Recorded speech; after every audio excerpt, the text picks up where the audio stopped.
Olá, nosso Na Pegada do Agro de hoje recebe o Leonardo Pereira, que é engenheiro agrônomo e é especialista em marketing. Seja muito bem-vindo, Leonardo. Conta pra gente um pouco da sua trajetória. Você tem mais de 20 anos de mercado?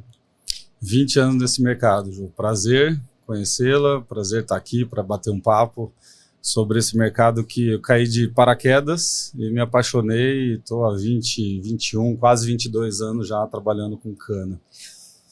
Para quem diz que chegou de paraquedas, caiu de paraquedas, você passou por empresas incríveis, né? E você fez transições incríveis na sua carreira também. Passou pela Bayer, pela Syngenta e pela também Smart Breeder, até chegar na Koppert. Para quem caiu de paraquedas, você fez uma escola fantástica, né? Sim, olhando essa história aí, sim. Mas paraquedas por quê? Eu sou de Bebedouro, né? Já foi a capital da laranja nacional, então a gente tinha 5 indústrias de laranja lá, laranjas, o cheiro da cidade era laranja. Então, durante a faculdade, fui fazer agronomia em Jaboticabal, trabalhando com laranja, né? Você imaginou que o seu universo seria laranja. Exato, meu pai também dessa mesma área, trabalhando com laranja, enfim, imaginei que eu trabalharia com isso. E a primeira entrevista de emprego que eu fiz, que foi na Bayer, na mesa de entrevista, o entrevistador me pergunta, falou, mas e o que você conhece de cana-de-açúcar? Eu falei, que cana-de-açúcar? Eu falei, nada. Ele falou, não, mas é uma vaga para trabalhar com cana-de-açúcar. Eu falei, não conheço nada, mas tenho toda a disponibilidade para aprender. Enfim, acabei sendo contratado e desde então me apaixonei. Qual que é a grande diferença que você percebeu já logo tão jovem, né? Você estava na laranja, imaginando que seria aquele universo, ambiente de outra cultura e de repente entrou na cana. A gente sabe que o segmento de cana, ele é um pouco diferente das outras culturas. Qual que é a sua percepção?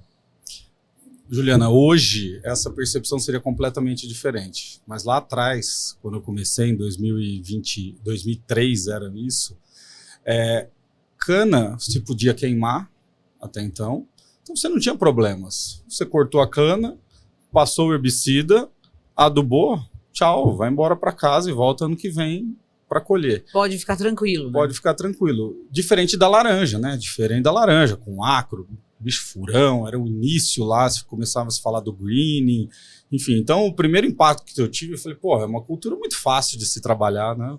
Você só tem que plantar, dali um ano você queima, corta, passa adubo, passa herbicida e vai para casa. Você achou que seria mais prático? Exatamente. Só que eu acho que a grande paixão vem dessa evolução, né? Então, foi lá que começou-se os primeiros protocolos para reduzir a queima.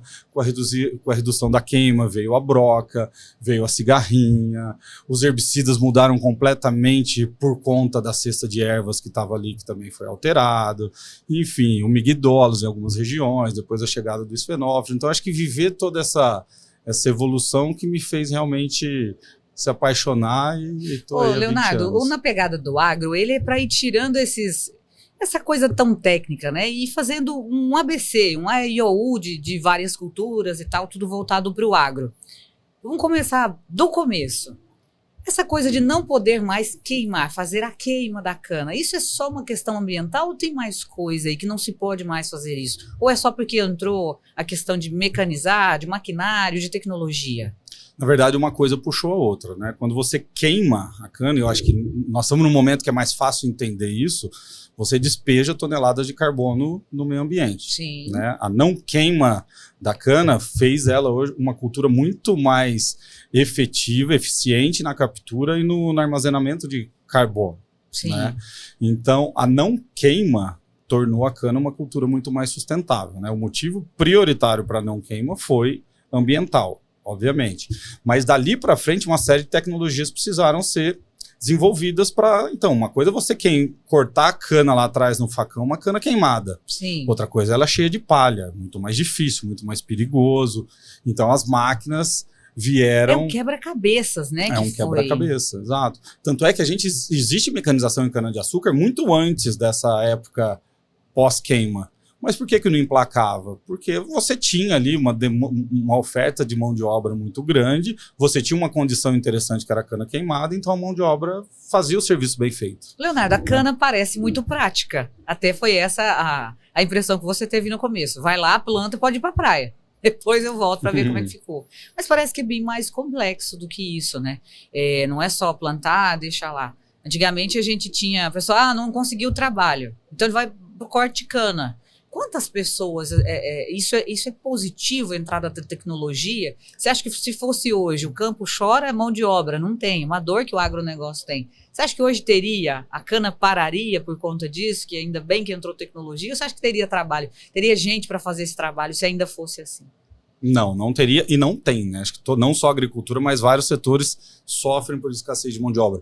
Mas foi muito interessante lá atrás, porque a tecnologia, o fogo deixou de existir, a tecnologia veio para substituir ali o cortador de cana, mas a quantidade de cortadores que foram capacitados e assumiram outras posições mais confortáveis, com melhor renda, cara, isso é algo que fica aquém, né, do noticiário e do que vai para o grande público. As pessoas reclamam muito, né? Aquilo que a gente diz, tem às vezes muita fake news, muito achismo no agro, porque agora está entrando um monte de robô, um monte de maquinário autônomo, então tirou as vagas de trabalho. Então o pessoal está ficando sem trabalho. Na verdade não está, o cara tem que se especializar.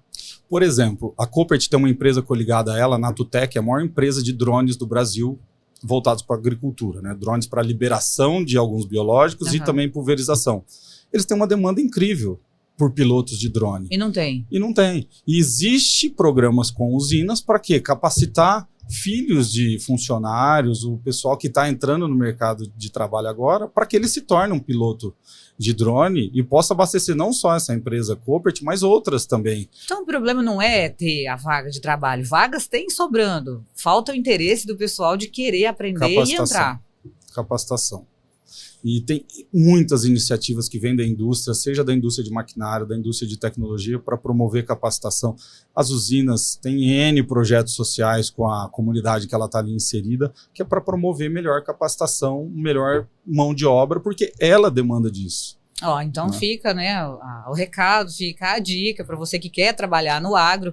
Na cana, por exemplo, você que é apaixonado por drone, por tecnologia, começa já desde novinho olhar e buscar isso, né? Como você disse, que a Koppert tem esse setor que incentiva as pessoas, né? Os filhos de funcionários. Às vezes a gente tem que ser um pouquinho curioso também e buscar isso. Voltando para a questão da queima da cana, vamos falar um pouquinho dessas doenças. Quando fazia a queima da cana, já não ajudava a eliminar um pouco dessas pragas, não? Um pouco não, praticamente tudo, né? Você passa o fogo ali, o que você tinha de ovo nas folhas vai embora, o que você tinha de praga viva ali vai embora, o que você tinha de inóculo de fungos ali vai embora. Então o fogo era um exterminador de pragas e doenças, né? Com o fim da queima, a cana começa a viver algo que as outras culturas estavam acostumadas, né? Que é o quê? Você ter problema de pragas e doenças ao longo ali dos 12 meses de ciclo que normalmente a cana tem. Então, o produtor começou a ter que olhar para manejo de broca, para cigarrinha, para o migdolos, para os fenófilos, para ferrugem, ou seja, vários problemas que, quando eu comecei a trabalhar, absolutamente não existiam. Não se falava, você tinha na literatura, aprendia na faculdade, mas você ia para o campo, passa o fogo lá e controla tudo isso. O que o mercado teve que fazer para se adequar a isso? Tá aqui, estamos fazendo de um jeito aqui sei lá, 80, 100 anos, né? As gerações passadas todas sempre queimaram a cana, agora não queima mais. E aí surge esse monte de praga, cai no lugar comum de todas as culturas. E aí, o que o mercado tem que fazer? O que o mercado oferece hoje? Teve que se reajustar também? Por parte das empresas fornecedoras, né, como você tem um mercado de soja e milho muito bem desenvolvido, você acaba tendo pesquisas e insumos ali em abundância para que pudessem ser aproveitados em cana. Né? Então, nesse momento, a maioria das moléculas que foram introduzidas em canas vieram de soja e de milho. Milho também é uma gramínea, algumas pragas ali muito parecidas, e se teve performance. Né? Então, a broca não foi... Ela passou a ser um problema, o produtor teve que investir, mas não foi um problema de controle, porque se tinha produtos ali, né? A própria cigarrinha e assim por diante. Até chegar no famigerado esfenóforos, aí, que é esse nome complicado, que esse sim o setor ainda apanha um pouco, porque tudo que tem no mercado não tem uma performance tão interessante. Essa entrada da tecnologia para cana, o setor de cana, né? Algumas pessoas falam assim, o pessoal da cana é o pessoal em separado. É uma bolha, é diferente do produtor de milho, de soja, ele é o pessoal da cana é um pouco mais fechado. Por que as pessoas têm essa visão, essa sensação? É porque é uma coisa que é mais indústria? É mais empresa? Exatamente. Como é que funciona isso? Exatamente. Você ser produtor de cana-de-açúcar e vender sua produção para uma usina é algo relativamente novo. É algo relativamente de 25, 30 anos para cá. Diferente do produtor de soja e de milho, que ele é dono da propriedade, ele produz e vende a sua produção. Então, até então, as indústrias, as usinas, tinham essa área agrícola para abastecer a sua indústria. E é uma empresa. Uma empresa são feitas de pessoas, muitas delas são funcionários, não são donos. Então, passa pessoas, você acaba não criando uma identidade tão forte como aquele produtor de soja que aquela área dele, desde a época do bisavô, e vai ficar para os netos dele, né? Então, hoje, se a gente olhar o mercado de cana, 85% está na mão das agroindústrias, 15% está na mão dos produtores. Então, se a gente olhar para esses 15%, sim, são produtores como de soja ou de milho. Estão dono da terra, estão lá todo dia, quer passar por filho, para o neto e perpetuar essa atividade. Mas isso, para quem está de fora, olha e vê o setor como não tão intimista, talvez, como um produtor de soja, um de milho. Mas é pura e simplesmente pelo modelo de negócio. Né? A questão comercial é um pouco diferente. É um pouco diferente, como laranja, por exemplo. Laranja, 80% ou 90% da produção de laranja está na mão das 5 agroindústrias que o Brasil tem. Então isso torna a relação um pouco mais, não vou dizer distante, diferente, né? Não tão calorosa como você tratar todo dia ali com o seu Zé, que é o dono da propriedade, e vai estar lá, e você sabe que o dia que passar você vai encontrar o seu Zé lá na propriedade dele. Quando você olha um canavial, ele está a perder de vista, né? Quando você olha uma lavoura de soja, muitos estão a perder de vista, mas a propriedade está lá no meio com um pratinho de pão de queijo, uma xicrinha de café. A cana não tem muito disso, né? É uma coisa mais rápida, mais prática, né? Uma dinâmica um pouco diferente, né? Eu vou usar um termo aqui difícil. Eu ia dizer que é uma cultura um pouco mais profissional, mas não, ela é um pouco mais profissionalizada. Sim. Né? O pratinho do pão de queijo, o café tá lá porque o seu Zé é dono da propriedade, deixou ele esperando por quem vai ali visitar. De novo, a agroindústria é feita de pessoas. Pessoas entregou resultado, a pessoa tá ali. Não entregou, a pessoa pode não estar mais ali. Sim. Né? Por isso que torna essa relação mais dinâmica e mais transacional. É uma questão também de convivendo com esse ambiente, né? Eu falo de convivendo porque a gente vê que muitas pessoas, muitos produtores falam, eu tô desanimado, tô desacostumado com soja, vou arrendar para cana. Isso ainda é um bom negócio, Leonardo? Juliana, se a gente olhar 20, 30 anos de histórico, cada ano, cada período, você tem uma cultura remunerando mais que outra. Né? Isso é cíclico, o Brasil é cíclico. Sim. Né? Onde o produtor ele tem a opção de plantar soja, ou arrendar para cana, ou até laranja, muitas vezes, se ele fizer essa análise histórica, ele vai ver que as 3 culturas, por exemplo, têm uma remuneração muito parecida na média. Pode ser que hoje a cana esteja remunerando mais. Sim. Mas ano retrasado a soja estava remunerando mais. E talvez daqui 2 anos a soja volte a remunerar. Entendeu? Então a gente tem, como soja e milho são commodities guiadas por mercado internacional, você tem anos que o mercado internacional está em alta e você vai ganhar mais dinheiro, e anos que estão em baixa. Mas se a gente olhar um histórico das regiões produtoras de cana, estado de São Paulo, Triângulo Mineiro, a cana remunera muito bem há um bom tempo. Mas tem um outro ano que o produtor acaba olhando para o vizinho e falou, opa, meu vizinho está ganhando mais dinheiro do que eu. Só que ele esquece o ano que ele ganhou mais dinheiro do que o vizinho. E essa transição, né, que ele faz de cultura é pura e simplesmente pelo comercial, lucratividade, né? Pura e simplesmente. Óbvio, tem aqueles enraizados que tem a lavoura de soja no meio do canavial e fala, eu não planto cana. Tradição. Tradição.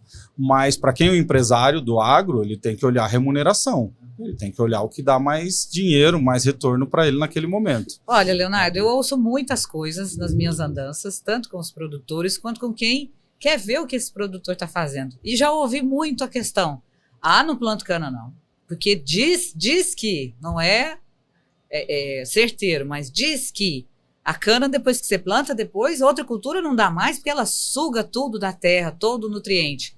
Essa semana, aqui no estado de São Paulo, conversando com algumas pessoas, uma pessoa me disse, não é assim, muito pelo contrário. Eu vou perguntar para você, que está aí nesse ambiente, especialmente, né, de nutrição, de manejo de pragas e tudo.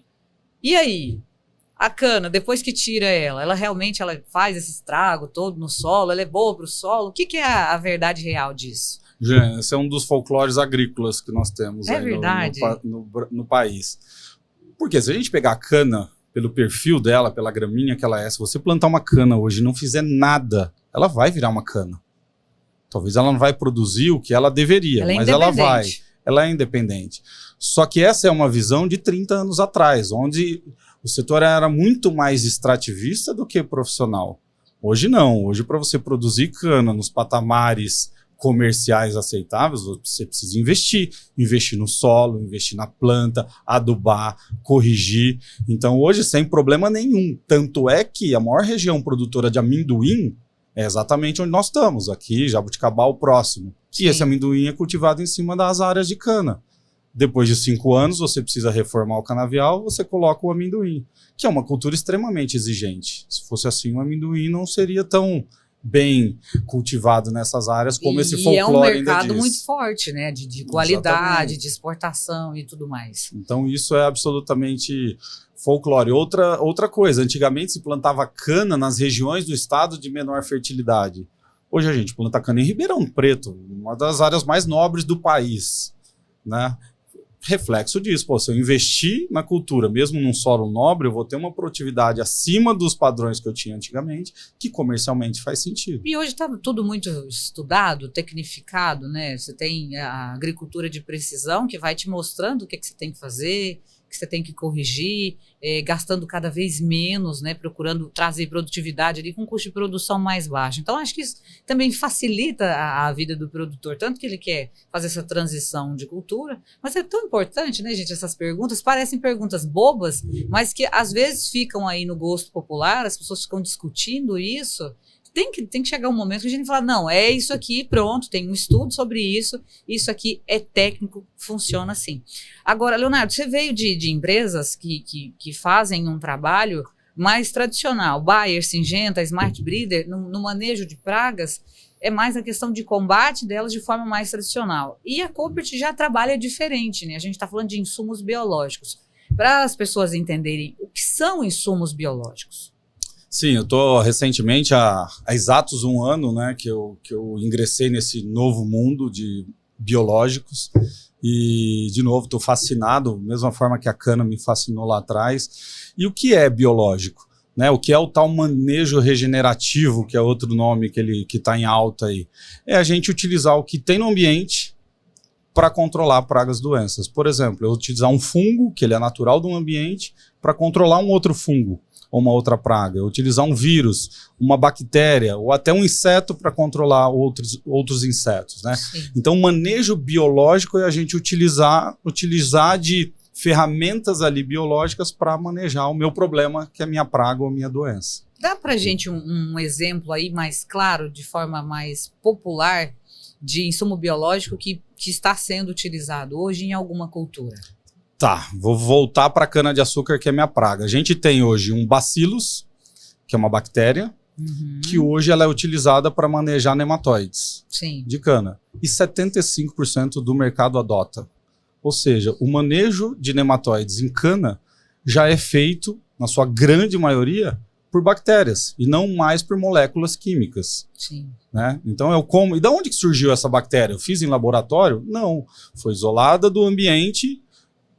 Entendeu-se que existia essa bactéria que fazia um controle natural, eu isolo ela, eu trago para dentro da indústria, eu multiplico ela, eu coloco ela numa formulação que ela vai ficar ali estável, esperando o momento certo de agir sobre o inseto, e eu aplico isso em grande quantidade na minha lavoura. Então ela em grande quantidade vai fazer o controle daquela praga. Eu, como um produtor, eu posso usar tanto o método convencional para combate de pragas, junto com o biológico, ou um vai anular o outro? Por exemplo, o tradicional, ele mata essas bactérias boas, né? Que o insumo biológico são bactérias boas de combate. Sim. O engenheiro agrônomo adora o termo depende. Depende. Chegamos no primeiro depende. Virou até brincadeira, viu, gente? Virou até meme esse negócio. Chegamos no primeiro depende. Depende, Ju. Em algumas práticas, o químico ele deve ser utilizado sozinho. Em outras práticas, como eu dei o exemplo do nematóide, os biológicos têm se mostrado que sozinho também vão ter uma boa performance. Mas tem uma imensidão de situações que o químico mais o biológico é que vai fazer o melhor papel.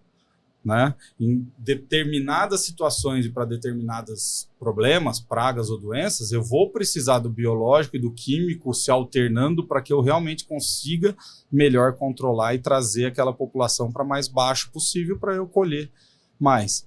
Então depende, cada situação é uma situação, cada praga, cada doença é uma, mas que o biológico está aí para ajudar, isso é fato.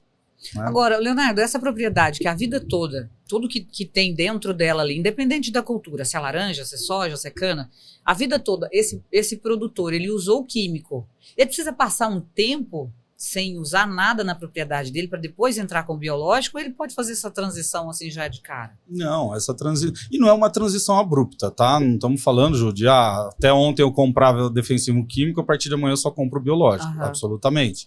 Né? Como disse, essa coexistência ela vai fazer parte cada vez mais do nosso dia a dia. Mas não tem nenhum problema. Preciso esperar terminar o ciclo da cultura para eu trazer um insumo biológico. Muito pelo contrário, né? O biológico ele tomou uma proporção grande no país quando uma praga do milho, a cigarrinha do milho, sim, ela teve, por condições climáticas ótimas de um ano determinado, que eu não me recordo, ela teve uma explosão da população e não se existia defensivo químico que desse conta. Que resolvesse. E aí foi onde a Isária, que é um fungo, ela teve uma boa performance. Então, um dos booms do biológico na agricultura brasileira foi o caso da Isária, em cima da cigarrinha do milho, tendo performance melhor que a do químico. Se não fosse isso naquele momento, talvez muitos produtores tivessem perdido suas produções para cigarrinha, porque o que se existia naquela época de defensivo químico não controlava. Por perfil, por resistência, enfim, tem N possibilidades do motivo. Mas o fato é que a Isária veio, fez o papel dela e controlou a cigarrinha do milho. Ô Leonardo, a Koppert trabalha com muitos testes para chegar no insumo biológico? É necessário fazer muitos testes? Como é que é feito? Como é que se chega nisso? Olha, esse aqui funciona aqui para cana, esse aqui funciona para laranja. Esse é um ponto muito importante, né? Não é porque é biológico que no Brasil ele é desregulado. Hoje um insumo biológico de ponta, de qualidade, ele segue todos os trâmites legais sim, do que um insumo químico. Para eu registrar um fungo como um biofungicida, eu sigo os mesmos trâmites que uma indústria química segue para registrar. Demora para conseguir um registro desse? Quanto tempo, demora, mais ou menos? 5 a 8 anos é o processo de registro. Gente, não pode demorar desse tanto. Porque a lavoura fica esperando e a praga fica só aumentando. Tem casos de moléculas que estão há 15 anos esperando o registro. Né? Então, é um trâmite longo, é um trâmite criterioso que o governo brasileiro impõe. Então, quando eu chego com um defensivo agrícola, seja ele químico, seja biológico, lá na ponta, é porque ele passou por crivo legal, passou sim, por crivo técnico, e ele sim faz sentido. A grande diferença é, nesse momento que a gente vive esse boom dos biológicos, boom por quê? Tem muita gente produzindo, querendo ofertar, e do outro lado tem o produtor vendo que faz sentido utilizar, querendo comprar. A gente tem empresas que seguem todo o trâmite legal correto e tem empresas que não, que acabam registrando seu produto como acelerador de compostagem, como algo que vai imputar. É seguro? Isso não é seguro. Isso não é seguro. É uma brecha na lei, sim. Não é seguro porque muitas vezes você está comprando algo que não teve sua eficácia ali comprovada. Né? Então, por mais que seja o mesmo micro-organismo, a mesma Bovéria baciana do IBCB 66, ela em diferentes empresas ela vai ter diferentes performances. Porque a formulação conta muito, a forma de multiplicação dessa bactéria conta muito. Uhum. Então, existem muitas diferenças, embora a gente esteja falando do mesmo micro-organismo. Ô, Léo, quando a gente fala do defensivo químico, a gente sabe que você pode plantar aí e perder de vista que você tem essa quantidade. No biológico também é assim? A quantidade, uma grande quantidade, em larga escala, por exemplo, você consegue fazer isso? Sim, hoje as indústrias estão programadas e prontas e se preparando para essa demanda que ela é crescente. Se pegar dado recente da Embrapa, nos últimos 6 anos o Brasil cresceu 40% ao ano o uso de insumos biológicos. Olha, então é um crescimento. É um bom número. É um bom número. Na última safra, 100 milhões de hectares já fizeram uso de pelo menos uma aplicação, uma substituição de aplicação química por biológico. E as indústrias estão se preparando, né? Estão investindo, umas com maior, outras com menor capacidade, mas a indústria hoje está pronta para abastecer esse mercado. Então, agora eu vou fazer uma brincadeira com você.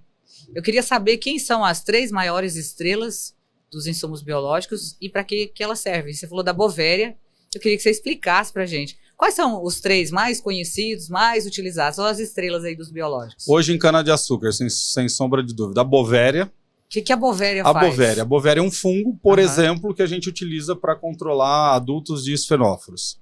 E os esfenófilos são os besouros. Os esfenófilos são os besouros. Para quem não é da cana-de-açúcar, ele se assemelha muito ao bicudo do algodão, só que em tamanho maior. E é uma praga que dá no solo que ataca o sistema radicular. Então ela causa falha no canavial, reduz a produtividade, come as raízes ali, causa um dano muito severo. O manejo dela não é simples. Um deles é você utilizar a Bovéria para controlar o adulto. Que existe a fase, né? O adulto bota o ovo, nasce a larva, vira uma pulpa, cresce e vira um adulto de novo. Então, para o adulto existe, por exemplo, a Bovéria. Como é que é aplicada a Bovéria? Como se aplica qualquer defensivo agrícola. Você dilui ela no seu pulverizador e pulveriza. Exatamente. Falando da Bovéria, mais um. Mais um, Metarrhizium. Metarrhizium foi um dos primeiros fungos a serem isolados e posicionados para cigarrinha. Lá, quando se deixou de queimar a cana e a cigarrinha virou um problema, quem resolveu no curto prazo foi o Metarrhizium. De forma ainda muito arcaica, porque a gente usava o esporo puro, então o que eu produzia de esporos do fungo, eu tentava diluir em água, mas é um organismo que não é miscível em água, então tinha um problema operacional gigante, mas quando se aplicava, era ele que resolvia o problema. É que a infestação de cigarrinha cresceu tanto com o fim do fogo, e palha sobre palha, palha sobre palha, que o Metarrhizium deixou de ter resultados importantes. Pô, mas por que hoje você fala que são um dos 3 das vedetes aí, o Metarrhizium? Por quê? Porque a gente conseguiu colocar formulação e industrializar a multiplicação desse fungo. Então hoje eu consigo fazer que o Metarrhizium, através da formulação, ele chegue muito mais pronto lá em contato com a cigarrinha para controlar. Coisa que antigamente eu não tinha. Se eu tivesse a formulação de hoje antigamente, Metarrhizium talvez fosse um dos maiores produtos da cana-de-açúcar há muito tempo. Mas a formulação que viabilizou ele a voltar a ser esse figurão. Falta um. Falta um. Tô em dúvida aqui, mas vou num que eu mexo xodózinho. O tricoderma. Tricoderma também é um fungo. Esse tem o nome mais fácil. Você achou? O tricoderma. O tricoderma. O tricoderma é um fungo também, que ele tem multiação. Por isso que é meu xodó. Ele controla nematóides, ele controla outros fungos, Fusarium, por exemplo. Fusarium faz o quê? Fusarium causa, na hora que eu planto a cana-de-açúcar, se eu tiver Fusarium na minha área, ele vai colonizando aquele tolete e ele não deixa o tolete brotar. Ou se eu tenho a cana-de-açúcar adulta, a broca entrou nela, o Fusarium entra junto e vai danificar o interior da cana. Então o tricoderma, ele controla nematóide, ele controla fungo, ele ajuda a solubilizar fósforo para a planta ali, então é um baita micro-organismo aí que tem crescido bastante, que ajuda. É super. Ele é meu fã por isso, tem 1001 utilidades. Agora me conta aqui, você vem das 2 áreas, tanto dos químicos, agora você está nos biológicos. Os químicos têm 100%? Eles resolvem 100%? Qual que é a porcentagem de resolução dos biológicos em relação ao químico? Vou usar o segundo depende, então. Vem. Ju, sim. De novo, uma molécula química, quando ela é aprovada para comercialização, ela já passou por diversos testes. Só que entre a molécula química sair do galão e chegar na planta, tem outros fatores que aí não está mais na mão da indústria química ou do pesquisador. Por exemplo, uma boa técnica de pulverização. Muitas vezes meu produto não está chegando sequer no alvo. Outra coisa, misturas. A gente utiliza, a legislação permite recentemente a gente misturar no tanque outros produtos. Mas a gente não conhece a fundo a interação entre essas moléculas. Talvez eu estou misturando coisas ali que um está atrapalhando o outro. Detalhes. Então, muitas vezes a gente fala, mas esse defensivo não funciona mais como funcionava antigamente. Pode ser porque minha tecnologia de aplicação mudou, pode ser que meu mix ali no tanque mudou, pode ser que a praga também se tornou resistente. O clima mudou. Então existe... O ambiente agrícola é tão diverso que é difícil atribuir a uma molécula específica, não controla mais. Tem muita coisa que acontece ali até essa molécula chegar lá na praga. Nós falamos da questão da mão de obra, A Coopert, ela dá esse suporte tipo um treinamento de aplicação, porque às vezes as pessoas estão migrando para o agro para conseguir trabalho, mas às vezes ele nunca fez aquilo. Eu vou tentar aqui, porque de repente eu consigo trabalhar aqui. Na hora de aplicar, na hora desse manejo, tudo, até de operacional mesmo desse maquinário. Tem esse suporte? Tem esse suporte, muito legal você tocar nesse ponto, porque dentro da minha cadeira de marketing hoje, dos maiores desafios é comunicação, é disseminar conhecimento. Porque você utilizar um insumo biológico, ele não é mais fácil nem mais difícil do que um insumo químico, ele é diferente. Por exemplo, com insumo químico, a gente nunca nos preocupamos com a temperatura da minha calda. Calda é o produto na água lá no tanque do pulverizador. Para o químico, a gente nunca se preocupou. Ribeirão Preto bateu 43 graus aí no fim do ano. Essa região aqui é bem quente, né? Um tanque de polietileno preto com uma água lá dentro deve chegar a 70 graus. Para o químico, tem algum prejuízo? Não sabemos, não estou dizendo que não sabemos. Para o biológico, tem.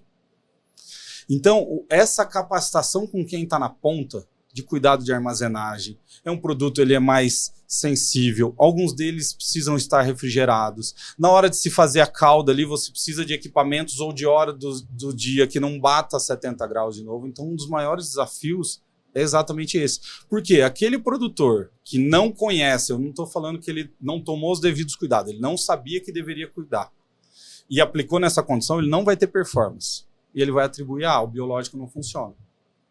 Da mesma forma que a gente atribui aos químicos algumas vezes, o químico não funciona. Não, talvez eu cometi algum erro crítico ali no processo que o químico não poderia funcionar nessa situação. Você está no marketing, né? E a gente vê essa linguagem toda, né? Para conversar com o agro, porteira para dentro e porteira para fora. Parece que existe aí uma desconexão às vezes. Porque às vezes o engenheiro agrônomo, ele tem uma linguagem muito técnica, né? Nós falamos aqui quase que outro idioma, quando você vai falar de pragas, fungos, de doenças e tudo, de maquinário, de mexer nessa mistura para aplicar. Como é que é essa linguagem? Às vezes a gente imagina que até o produtor, o funcionário dele, o colaborador dele, precisaria de uma imersão em determinadas empresas, na sua, por exemplo. Seria interessante esse relacionamento um pouco mais próximo, para ele compreender mais e utilizar esses produtos em 100% de alcançar isso, né? Às vezes, gente que não está muito ligada em tecnologia, às vezes tem um iPhone, mas não mexe muito porque não sabe, está deixando de aproveitar esse aproveitamento. Como marketing, como é que você vê isso? De novo, é o grande desafio, não só meu, não só da Coopert, mas acho que toda a cadeia de bioinsumos aí do Brasil. O que a gente tem feito de algumas iniciativas? A gente tem um projeto muito parecido com esse, que chama o BioTalks, que está disponível no YouTube e no Spotify também, que é para levar informação. A gente acabou de produzir e publicar uma série com o Canal Rural, que chama Tecnologia Viva, que é também para explicar um pouco numa linguagem mais popular o como utilizar e o que são os biológicos. E a gente tem um time hoje em cana-de-açúcar, eu tenho 70 pessoas no campo, que é visitando, é interagindo, é levando conhecimento, é fazendo palestra, é dando treinamentos, treinando distribuidores. Toda terça-feira a nossa fábrica ela fecha para receber visitas, então toda terça-feira a gente recebe lá um monte de gente para conhecer de perto, para poder conversar e entender um pouco a fundo, mas a disseminação desse conhecimento é o grande diferencial. A gente está falando de um biológico profissional de alta qualidade de 10 anos para cá, né? Sim. Contra uma indústria química que é centenária, que sempre fez a produção acontecer ali, manejando pragas e doenças, né? Então, essa diferença a comunicação que vai nos apoiar. É como construir... Ô Leonardo, você está falando de um produto que veio de poucos anos para cá e a gente está falando de produtos que já estão aí há 100 anos, tá? Você vê a resistência nesses produtores, né, e agroindustriais? A resistência ao novo, à tecnologia, às vezes a gente vê, mas no caso da tecnologia, que também está junto com os biológicos, que isso acaba ajudando muito mais, né? É baseado nisso. Mas a gente vê que muitos têm a resistência, mas se vê meio que encurralado. Não tem jeito. Ou eu me adequo, eu aceito e entendo como é que esse negócio funciona, ou então eu vou ficar para trás em produtividade. Você vê isso de perto, às vezes essa resistência dos mais tradicionais com os biológicos? Sem dúvida. Sempre existe. talvez é uma resistência que ela não é cultural, ela é porque ele teve acesso a algum produto, talvez de não tão boa qualidade, ou talvez ele cometeu algum erro no processo e não teve performance. E aí ele vai ficar muito mais resistente, né? Então ela, sim, existe. Mas se a gente estava fazendo uma análise há pouco tempo, cana ela já viveu 2 momentos muito importantes do biológico, né? Broca da cana e a cigarrinha já são pragas que são controladas com biológico há muito tempo. A Cotésia é o maior programa de controle biológico do Brasil, né? Que é uma mosquinha que você solta e ela vai atrás das brocas, né? E o próprio metarrhizium que a gente já comentou. Quando veio esse biológico de melhor qualidade, o que o produtor a princípio viu? Falou, opa, isso aqui é mais barato.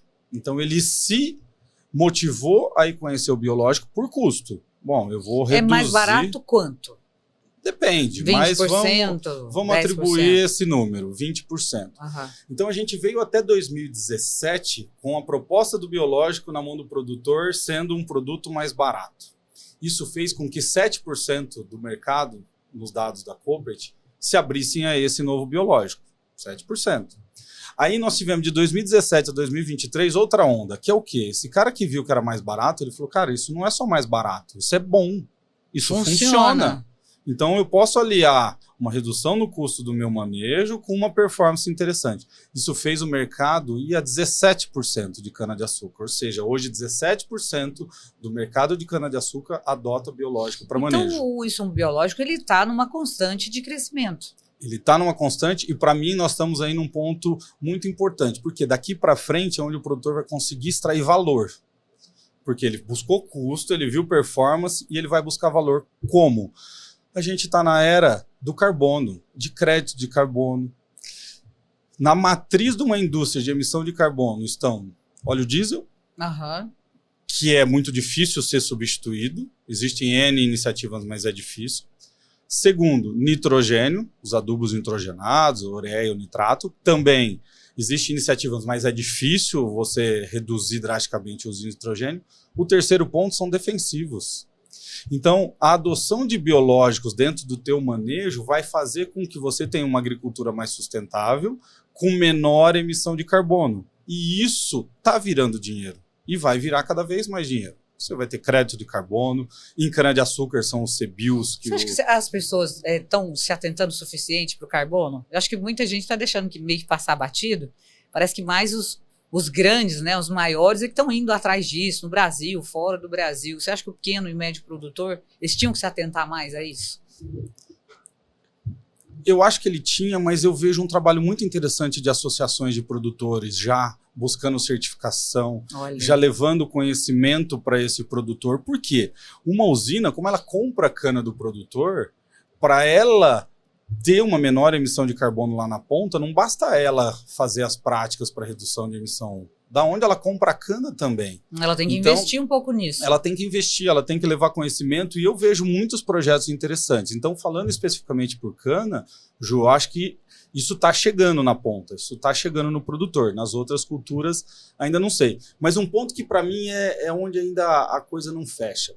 Se você entrar no site de uma Coca-Cola, tá lá que a meta dela é que em 2030... metade das Coca-Colas, metade dos refrigerantes que vão estar na gôndola do supermercado vão ser carbono neutro. Aí você fala, opa, qual que é o ingrediente prioritário de uma latinha de Coca-Cola? Açúcar. Açúcar. Então esse açúcar vai ter que ser carbono neutro. Só que a cana que vai ser colhida lá em 2030 para fazer o açúcar, ela foi plantada esse ano. Nossa, como é que a gente vai regular tudo isso? Como que vai de regular? Lá pra cá? Exato. E aí que eu vejo que tem uma oportunidade enorme e uma separação enorme. Será que a Coca-Cola conhece os desafios de produzir um açúcar carbono neutro? O que a Coca-Cola está investindo, está trazendo de conhecimento, ou quanto ela está integrada com a cadeia produtora para que realmente o açúcar seja carbono neutro, para que ela cumpra o que ela vendeu para os acionistas, que é 50% da Coca-Cola carbono neutro lá em 2030. Olha, é bem complexo isso. E se você olhar... E é preocupante, né? Principalmente para essas empresas. Sim, mas isso, eu dei o exemplo da cana, mas se for na Nestlé, também, ela quer em alguns anos leite carbono zero. Pô, será que o produtor de leite está sabendo e preocupado com isso? A Leves quer ter calça jeans carbono zero, não lembro em qual data. Será que o produtor de algodão sabe disso? Então eu acho que tem Você acha que muda a legislação? De agora em diante começa a mudar muita coisa na legislação? Eu acho que não, porque legislação não, porque o que rege é o mercado. Se o comprador lá na ponta colocar critérios, o produtor aqui vai ter que se adequar, independente de legislação. Se quiser vender, ele tem que entrar, né? Só que eu acho que o que está faltando é essa relação mais próxima. A cadeia compradora está exigindo, mas sem conhecer os desafios do agro. Que é a essência do agro, né? A coisa do tete a tete. Ó, vem cá, vamos conversar? Vamos achar junto aqui uma solução? Hoje o produtor de leite não produz leite se não adubar a pastagem. Adubar a pastagem é nitrogênio. Ele não vai conseguir um leite carbono zero. Mesma coisa o algodão, a cana com óleo diesel, com nitrogênio. Então, você vê discursos lindos e maravilhosos, mas você conhecendo a prática do agro, você fala, pô, nós temos uma jornada enorme. Quando eu estou na fazenda com os produtores, eu vejo assim que para ler, para o vídeo, para a teoria, é muito bacana, né? Parece um cenário muito bonito, mas quando você está lá, acompanhando a lida dele do dia a dia, né? Não seja na cana, na laranja, no milho, na soja, onde for, é totalmente diferente na hora de colocar em prática. Vamos falar um pouquinho da questão dos insumos biológicos, relacionar isso à questão da sustentabilidade. Hoje todo mundo está indo para esse lado, as empresas, as fazendas, tudo. Até onde isso anda de mãos dadas, é uma parceria e traz mais coisas positivas? Tá, a ONU, ela lançou recentemente os 15 ODS, né, Objetivos do Desenvolvimento Sustentável. O que é isso? Ela lançou para as grandes empresas e falou, se você quer ter uma empresa sustentável, se você quer evoluir de forma sustentável, eu trago aqui 15 desafios para você. E quando a gente olha o insumo biológico começando a fazer parte da matriz produtiva, a gente está atacando 12 desses 15 objetivos. Então, desde você melhorar a tua fauna e a tua flora do solo onde você está produzindo, até você, por exemplo, mitigar um risco de uma aplicação e aquilo ser, depois de uma chuva, ser erodido até um rio e você ter resíduo químico lá no rio, que isso vai virar água potável na casa de alguém, né? Então, o insumo biológico, sustentavelmente falando, Ju, ele atinge vários pontos, né? E eu acho que é isso que está dando tração e, para mim, esse próximo passo da agricultura é gerar valor em cima disso. Até hoje eu usei insumo biológico porque foi bom para mim, foi mais barato, resolveu o meu problema. Daqui para frente é porque ele vai me gerar um produto melhor. Um morango com menor resíduo de defensivo, morango que eu pego e dou para os meus filhos, um tomate bonito, mas ali também com um pouco menos resíduo ou resíduo de produtos biológicos que não tem os danos que os químicos podem ter. Fala um pouquinho para mim desse mercado dos insumos biológicos. Como é que vocês atacam isso com ações de marketing, de publicidade? Como é que é jogar isso para o mercado, comercialmente falando?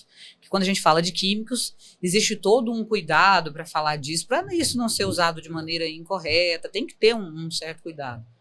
Para o biológico, é diferente a maneira de comercializar, de mostrar isso, de vender isso? Hoje a legislação brasileira coloca todo mundo dentro do mesmo balaio, vamos dizer assim. Eu tenho as mesmas restrições que o insumo químico tem na hora de eu comunicar, na hora de eu trabalhar. Mesmo não sendo igual, mesmo sendo um indivíduo ali vivo, um fungo, uma bactéria benéfica para os seres humanos, eu tenho todas essas restrições. Então, em cima dessas restrições que a gente tem, Ju, o que sobra é o quê? Gente na ponta em contato com o produtor.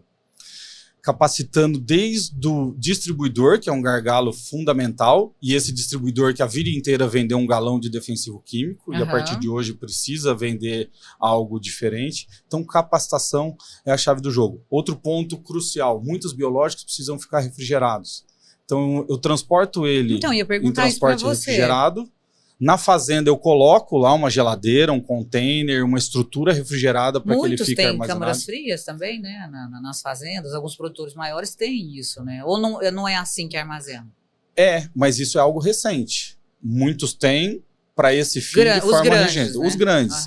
O pequeno hoje, ou o distribuidor que está atendendo ele, que acaba sendo o intermediário, né, entre a fábrica, a indústria e o produtor, ele tem essa estrutura. E aí no produtor é algo simples, é um freezer, é uma geladeira, que muitas vezes ele não tem capacidade, a indústria, a Cooper te fornece. Olha, isso, que interessante. Porque é uma forma da gente promover o uso. Né? Se o meu produto demanda situações e cuidados especiais, a gente tem que chegar lá na ponta. São facilitar esse mercado, né? Exato, mas a ação prioritária são pessoas. São essas 70 pessoas que eu disse em todas as regiões produtoras de cana-de-açúcar, não só cana, as outras equipes das outras culturas, levando informação, estando perto, respondendo o questionamento, dando segurança, acompanhando o resultado, que é isso que vai fazer esse biológico cada vez mais forte e mais rentável para o produtor. Como é que você e a Koppert, vocês enxergam esse mercado aí para os próximos... não vamos muito longe, vamos falar nos próximos 2 anos, acho que 5 é muito, porque acontece muita coisa, especialmente porque a gente está num ambiente muito tecnológico hoje, tudo muito rápido. Como é que vocês enxergam isso? O insumo biológico, como eu já disse, ele vem num crescimento na ordem de 40% ao ano, que é algo absurdo. Esse último ano foi um ano muito difícil para a agricultura no Brasil, né, por 2 motivos: a seca extrema que nós tivemos, pelo Laninha, que traz condições ideais para a gente aqui no Centro-Sul, mas o pessoal do Norte sofreu bastante, né? Atrelado ao quê? Estoques acima da média de insumos químicos na rede de distribuição. Então isso causou-se meio que um colapso aí no sistema de defensivos no Brasil. O setor produtivo demandando menos produtos, o sistema de distribuição abastecido precisando resolver esse problema. Então isso não é que esfriou o crescimento, mas meio que foi um crescimento absorvido pelo que já estava em estoque, já estava ali setado, né? Então a gente teve um crescimento menor. O que a gente está vendo para os próximos anos é que ele continua crescendo o biológico na faixa aí de 20% a 25% ao ano, como vinha aí dos últimos anos. E é muito interessante, se olhar esses 40% passados, Ju, ele está pautado em quê? Em cana, está pautado em citros, está pautado em culturas menores. Na hora que soja entra no jogo, os 40 e tantos milhões de hectares... É uma pancada. Né? É uma pancada. Uma aplicaçãozinha de fungicida que o produtor de soja troque o químico pelo biológico já é um crescimento estrondoso. Então são previsões difíceis de fazer. Quando você tem um mercado maduro de defensivo, a área cresceu, não cresceu, você consegue estimar com facilidade. Ali, né? Biológico não. Como você tem essa substituição acontecendo, ela pode ser muito abrupta para cima, de forma positiva. Mas a gente não vê nada menos do que 20% de crescimento ao ano para os próximos anos. O que você pode dizer para as empresas que estão nos métodos tradicionais e querem ir para os biológicos, ou as pessoas que querem empreender nesse sentido? Olha, eu acredito, tem a ver com os meus princípios, com a mentalidade que eu tenho, e eu gostaria de comercializar. Qual que é o caminho para isso? Tá, na primeira parte da sua pergunta, aquele que ainda tem um pé atrás com o uso de biológico e está no setor de produtivo, vá em busca de uma empresa idônea, uma empresa de qualidade e se aprofunde. Peça informação, discuta, porque tem muita coisa interessante que muitas vezes não chega de forma proativa no mercado, que ele precisa puxar. Então escolha uma empresa de qualidade e busque informação que eu tenho certeza que ele vai começar a adotar e ter resultados em produtividade dessa nova adoção.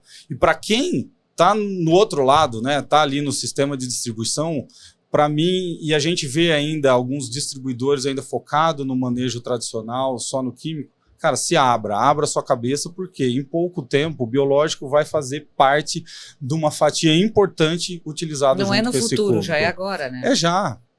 Em muitos produtores, em muitos segmentos, como eu disse, nematóide, 75% já é biológico. Se você é um distribuidor e não trabalha com biológico, você provavelmente não está vendendo nesse setor, nesse segmento que está adotando em larga escala. Para a gente fechar a sua participação aqui, Leonardo, sua opinião pessoal, para quem está assistindo a gente, qual é o futuro da cana?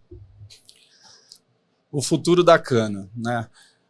O mundo, segundo a ONU, emitiu nos últimos 30 anos metade do carbono da humanidade desde a sua existência. Sim. Ou seja, nós estamos num momento absolutamente crítico que a gente precisa reduzir essas emissões de carbono.